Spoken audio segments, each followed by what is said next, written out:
Bonjour à tous et bienvenue dans cette nouvelle vidéo. Vous le savez, le monde magique de Wizarding World déborde littéralement d'actualité ces dernières semaines et l'année 2025 sera une année particulièrement chargée. On le sait avec les premières informations sur la série, avec le casting qui sera dévoilé au fur et à mesure, mais aussi évidemment, pourquoi pas, avec les futurs développements d'Hogwarts Legacy 2, puisqu'on sait que le DLC qui était initialement prévu, on vous en reparlera, on vous en a peut-être déjà parlé dans une précédente vidéo, évidemment ne sortira pas, vous êtes au courant. Cependant, ce ne sont pas les seules actualités à venir et surtout, il y en a une qui va être beaucoup plus concrète que les autres et ceci très très rapidement dans la mesure où nous sommes désormais à un peu moins de 100 jours de l'ouverture du nouveau parc Universal Epic Universe en Floride. Si vous nous suivez depuis un moment, vous savez l'amour que nous avons littéralement pour ces parcs et notamment pour les zones déjà dédiées au monde créé par J.K. Rowling. Actuellement, vous le savez, 2 zones existent dans les parcs floridiens, à savoir une avec Poudlard et Préolard et une autre avec le chemin de traverse. Nous avons très très largement documenté déjà l'ensemble de ces 2 zones, y compris avec plusieurs vlogs sur place pour vous permettre de découvrir ces landes, certes très lointains de la France, mais qui parlent nécessairement à notre imaginaire et surtout à nos rêves pour beaucoup d'entre nous. Mais ce qui nous intéresse davantage aujourd'hui, c'est l'ajout évidemment d'une 3e zone dans le tout nouveau parc du resort phare d'Universal Orlando avec l'ouverture à la fois de la place cachée, mais aussi du ministère de la magie britannique reproduit grandeur nature pour les besoins d'une toute nouvelle attraction, mettant notamment en scène le procès de Dolores Umbridge. L'ouverture d'Universal Epic Universe, avec plusieurs landes consacrées à différentes franchises de la pop culture et plus largement, on va dire, est un événement à part entière pour le monde de l'entertainment, tant la promesse donnée par ce nouveau parc semble absolument révolutionnaire puisque autour d'un hub central, le visiteur pourra voyager à travers différents portails qui conduiront donc le guest dans des décors extraordinairement immersifs, mais aussi dans de toutes nouvelles expériences jamais vues à ce stade dans aucun autre parc d'attractions. Nous pourrons retrouver, en plus de la zone dédiée au Wizarding World, dont une extension est déjà prévue d'ailleurs, une zone, par exemple Nintendo, une zone Dragons, ou encore une zone qui va centraliser toutes les franchises horrifiques d'Universal. Bref, en somme, c'est un projet qui est absolument titanesque. Le parc fait à peu près 143 hectares. C'est absolument titanesque et autant vous dire que ça va être absolument incroyable. Bon, on se le dit immédiatement, ce que nous regardons forcément avec beaucoup d'insistance depuis de nombreuses années, c'est évidemment le développement de la zone consacrée au monde magique de J.K. Rowling, qui va faire le pari de sortir le visiteur un petit peu de sa zone de confort en quittant l'univers bien sécurisant de Poudlard et du chemin de traverse pour se projeter dans l'autre franchise phare de Wizarding World, celle des animaux fantastiques. En effet, pour le coup, c'est un vrai voyage, aussi bien dans le monde magique que dans le temps, puisque nous allons retrouver le Paris des années 1920. Vous savez, c'était le Paris où il y avait un peu moins de rats dans les rues, qu'il n'y avait pas d'Anne Hidalgo, qu'il n'y avait pas de trottinettes partout. Enfin bref, c'était une ville à peu près qui se tenait. Mais c'est surtout une plongée, en fait, dans le monde magique français que nous allons pouvoir découvrir. La place cachée, qui semble être le point névralgique, vous vous en souvenez, du monde magique français, sur laquelle se concentre la majorité, par exemple, des magasins permettant aux sorciers de se fournir, mais il y aura également le ministère des Affaires magiques de la France. Alors, ce ministère des Affaires magiques de la France ne sera pas ouvert au moment de l'ouverture d'Epic Universe. Cet élément est prévu dans une prochaine extension, dont le bâtiment est déjà d'ailleurs déposé auprès des autorités locales d'Orange County, et qui devrait faire son apparition probablement aux alentours de 2030, peut-être un petit peu plus tard, peut-être un petit peu avant, ça dépendra évidemment de la manière dont fonctionne le parc. Mais en l'occurrence, il y aura tout un tas d'autres expériences à faire, de nouvelles visites absolument incroyables. Nous pourrons retrouver les produits qui ont fait le succès de la licence Harry Potter, mais aussi tout un tas de nouveaux produits. On sait qu'il sera possible, par exemple, d'acheter des uniformes d'écoles étrangères, d'acheter les uniformes de Harry Potter, de Poudlard version 1920. On sait qu'il sera possible également d'acheter, pourquoi pas, les uniformes de Beauxbatons, même si à ce stade, on n'a pas encore vu les premières traces, mais bon, en tout cas, ça fait partie de la promesse qui avait été faite. On sait qu'on aura la possibilité de manger dans des restaurants typiquement français, et même de déguster une crêpe à la bière au beurre. Bon, allez, on va dire que ça, on n'a pas forcément Envie de la tester parce que la bière au beurre, quand même, aux États-Unis, elle est franchement, mais vraiment immonde. La seule bière au beurre que nous, on aime, c'est celle de la boutique aux Deux Balais à Paris, qui est absolument extraordinaire, si vous avez l'occasion de la tester. Mais bon, à Orlando, voilà. Alors après, tous les goûts sont dans la nature, mais c'est vrai que nous, on a toujours eu un petit peu de mal, on vous le dit. Mais bon, en tout cas, vous pourrez manger votre crêpe à la bière au beurre avant de vous rendre à votre séance de représentation du cirque Arcanus. En effet, on parle très souvent de la nouvelle grande attraction sur le ministère de la Magie britannique, et on vous en reparlera dans une prochaine vidéo, mais on a tendance parfois à oublier que Imelda Staunton n'est pas la seule star à reprendre son rôle, puisque l'on sait que Eddie Redmayne a déjà repris son costume, puisque nous allons pouvoir assister à une représentation très très mystérieuse du cirque Arcanus, où Norbert Dragono devrait faire une interruption et une irruption remarquée pour, on imagine, récupérer ces créatures confrontées au danger et, on va dire, aux méthodes pour le moins ambiguës de ce sinistre personnage qu'est Skander. Mais avant cela, il y a évidemment une boutique qui nous a directement tapé dans l'œil. Vous le savez, nous sommes de très très gros collectionneurs. Nous adorons notamment collectionner les baguettes, y compris des baguettes hyper rares, jamais mises en vente, comme ce fut le cas de la très célèbre et très exclusive baguette Marianne, que nous vous dévoilons dans une précédente vidéo et dont seulement 100 d'exemplaires existent aujourd'hui. Les baguettes dans le monde magique français ne sont pas fabriquées par Garrick Ollivander. La distribution et la fabrication des baguettes est assurée par une entreprise, qui est l'entreprise Comacajor, qui promet des baguettes typiquement françaises. Et contrairement aux baguettes vendues par Ollivander sur le chemin de traverse, elles ne sont pas vendues dans des boîtes rectangulaires, désormais bien connues des spectateurs et des collectionneurs, mais dans des boîtes triangulaires que nous pouvons apercevoir en arrière-plan dans le second volet des Animaux Fantastiques, les Crimes de Grindelwald. Alors, on vous l'accorde, c'est très succinct et c'est assez difficile à remarquer si on ne fait pas pause au bon moment, mais cet emballage, en fait, dénote largement et crée une particularité très intéressante en matière de collection et d'affichage visuel. Enfin, ça, en tout cas, c'est sur le principe. Pour notre part, nous détenons une des boîtes utilisées durant le tournage qui ne comporte aucune baguette. Et ensuite, nous avons la fameuse baguette Marianne qui, elle aussi, est dans une boîte triangulaire particulièrement bien réalisée et qui a forcément un petit charme en plus. Dans un premier communiqué, Universal avait promis que les baguettes Comacajor, qui seront d'ailleurs interactives comme il est de coutume dans les parcs à thème de la franchise, mais qui seront donc de cette nouvelle génération dont on va vous parler dans pas très longtemps, vont refléter des designs totalement exclusifs, inspirés de la culture française et notamment de son approche, on le sait, assez particulière de la mode et de l'élégance. Alors, la promesse, elle était sacrément alléchante et elle promettait aux collectionneurs le fait de pouvoir se doter de nouvelles baguettes particulièrement exclusives. Et autant vous dire que la promesse a été sacrément bien tenue dans la mesure où c'est en effet une pluie de nouvelles baguettes qui ont fait l'objet d'une toute première publication par les équipes d'Universal. Alors, bien entendu, il sera toujours possible de se procurer les baguettes connues de nos héros favoris, mais Epic Universe et la place cachée se dotent avec ces baguettes d'une identité propre, avec des designs qui tranchent de manière très singulière avec le style, souvent, il faut le reconnaître, assez rugueux et primaire, de Garrick Ollivander. Alors, il est vrai que lorsqu'on regarde les différentes baguettes, il y a une vraie patte Ollivander qu'on ne retrouve pas naturellement, par exemple, dans la baguette de Fleur de la Cour ou dans des baguettes étrangères comme celles que nous avons pu découvrir dans la saga des Animaux Fantastiques.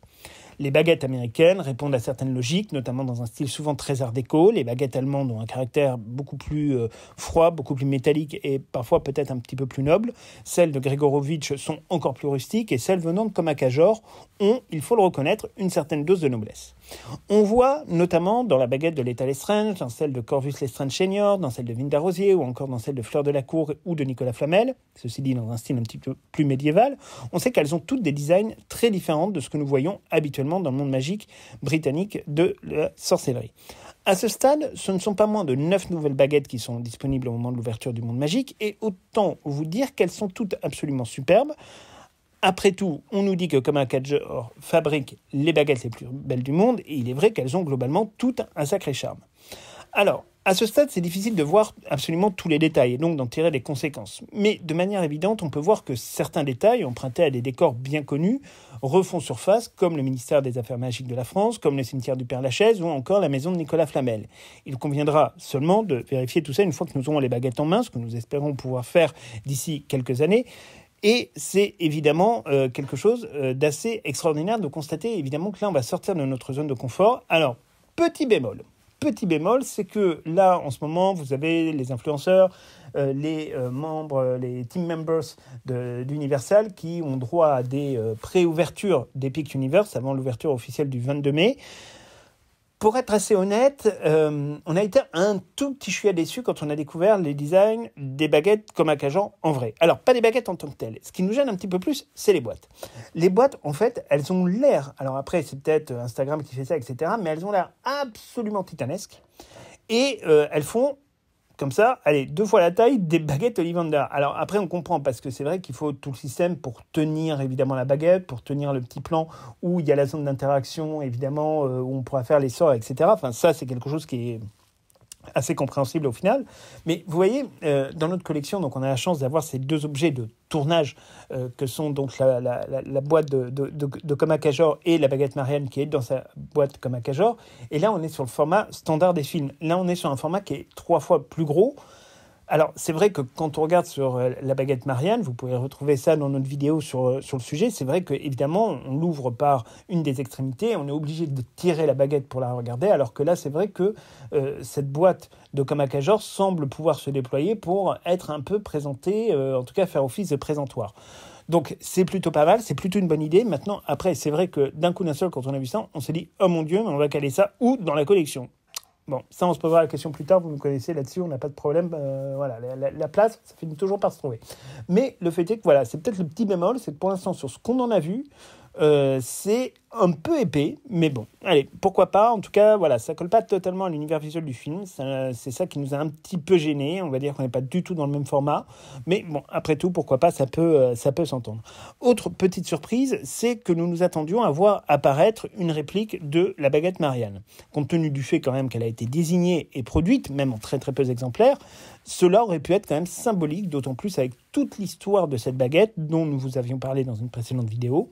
Alors après, elle sortira peut-être à un moment ou à un autre plus tard, et nous le souhaitons d'ailleurs, car il faut être honnête, depuis 6 ans, enfin seulement 5 de ces baguettes Marianne ont été mises en vente sur la centaine produites, alors qu'elle a été très largement documentée dans plusieurs artbooks, notamment sur les crimes de Grindelwald, et que nous avons la chance d'avoir cette baguette, et qui fait partie des éléments que nous préférons véritablement dans notre collection. Et d'ailleurs, on se pose vraiment la question de sa mise en valeur en ce moment et comment on pourrait plus la mettre en valeur que dans sa simple boîte. Mais bon, ça, c'est tout un questionnement qu'on doit faire.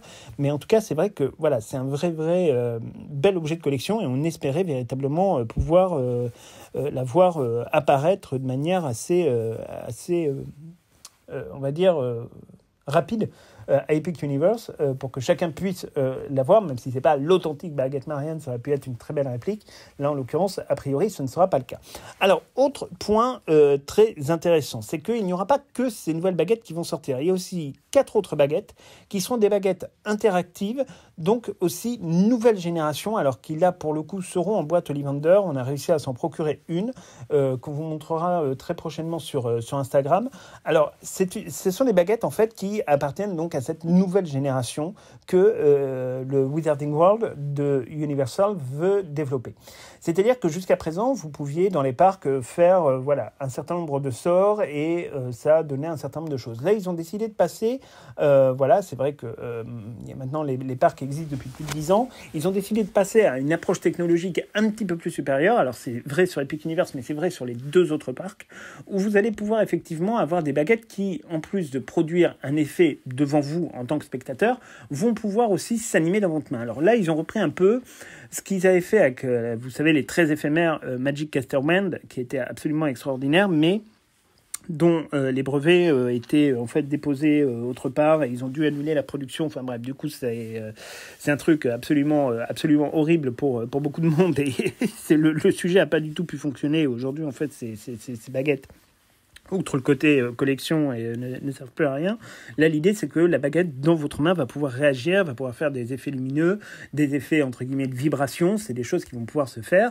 Et alors quand on sera sur la place cachée, on espère pouvoir vous montrer ça d'ici quelques années, vous pourrez voir qu'il y a aussi alors tout un côté qui nous énerve un petit peu, mais où en fait avec l'application vous pourrez mesurer en fait votre évolution en fonction du nombre de sorts que vous pratiquez, voir un petit peu où vous vous en situez, voir comment améliorer les choses, enfin accroître entre guillemets votre expérience. Alors ça, c'était une promesse qui était dans, on va dire, la promesse de base d'Epic Universe, qui était de dire on va vous faire rêver, puisque on va vous amener en fait à regarder les parcs d'attractions sous un œil plus interactif. Vous savez, nous les écrans, c'est un peu un truc qu'on a du mal à supporter dans les parcs d'attractions, parce que trop d'écrans tue l'écran.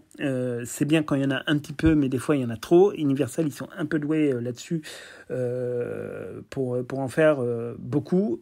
Heureusement, sur le Wizarding World of Harry Potter et aussi sur Jurassic World, ils ont réussi à faire des expériences qui ne nécessitent pas d'écran pour être des superbes expériences. Là, nous, quand on est dans un parc, on n'a pas envie de passer notre journée collé à notre téléphone pour regarder comment nos sorts fonctionnent, est-ce qu'ils sont bien faits, est-ce qu'ils peuvent être mieux faits.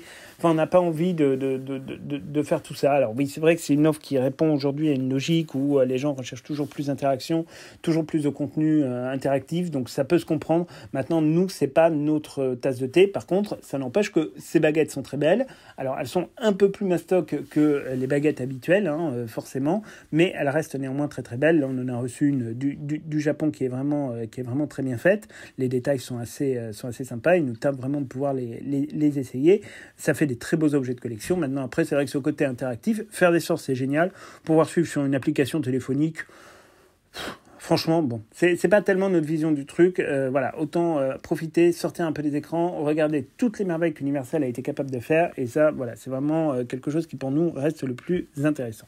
Enfin bref, vous l'aurez compris, en attendant de pouvoir mesurer le travail immense des équipes d'Universal Studios qui œuvrent toujours avec une précision millimétrée à produire aussi bien des décors que des attractions ou des objets de collection qui deviennent iconiques au fur et à mesure des années qui passent, évidemment, on va être absolument ébahis de voir tout ce qu'ils sont capables de produire encore et la manière dont ils vont surprendre tous les fans du monde entier. Nous sommes vraiment des passionnés, vous le savez, des parcs d'attractions Harry Potter et c'est pour nous quelque chose de particulièrement réjouissant de voir de nouveaux objets apparaître et tout ça en plus dans un environnement que nous aimons tout particulièrement. Vous savez, comme nous, que la saga des Animaux Fantastiques a fait l'objet d'un déchaînement de violence absolument hors norme, soit contre Johnny Depp, soit contre J.K. Rowling, soit contre Matt Mikkelsen, à cause de fanatiques souvent totalement hystériques et inconstants, et de détraqueurs qui voulaient faire sauter la saga à tout prix. Le fait est qu'avec l'arrivée de cette nouvelle zone, dont on observe que personne ne parle vraiment en France au niveau de la communauté des influenceurs Harry Potter, Universal et la Warner Bros. Ont fait le choix stratégique de développer tout un land portant sur cette dimension du monde créé par J.K. Rowling. Ne soyons pas dupes.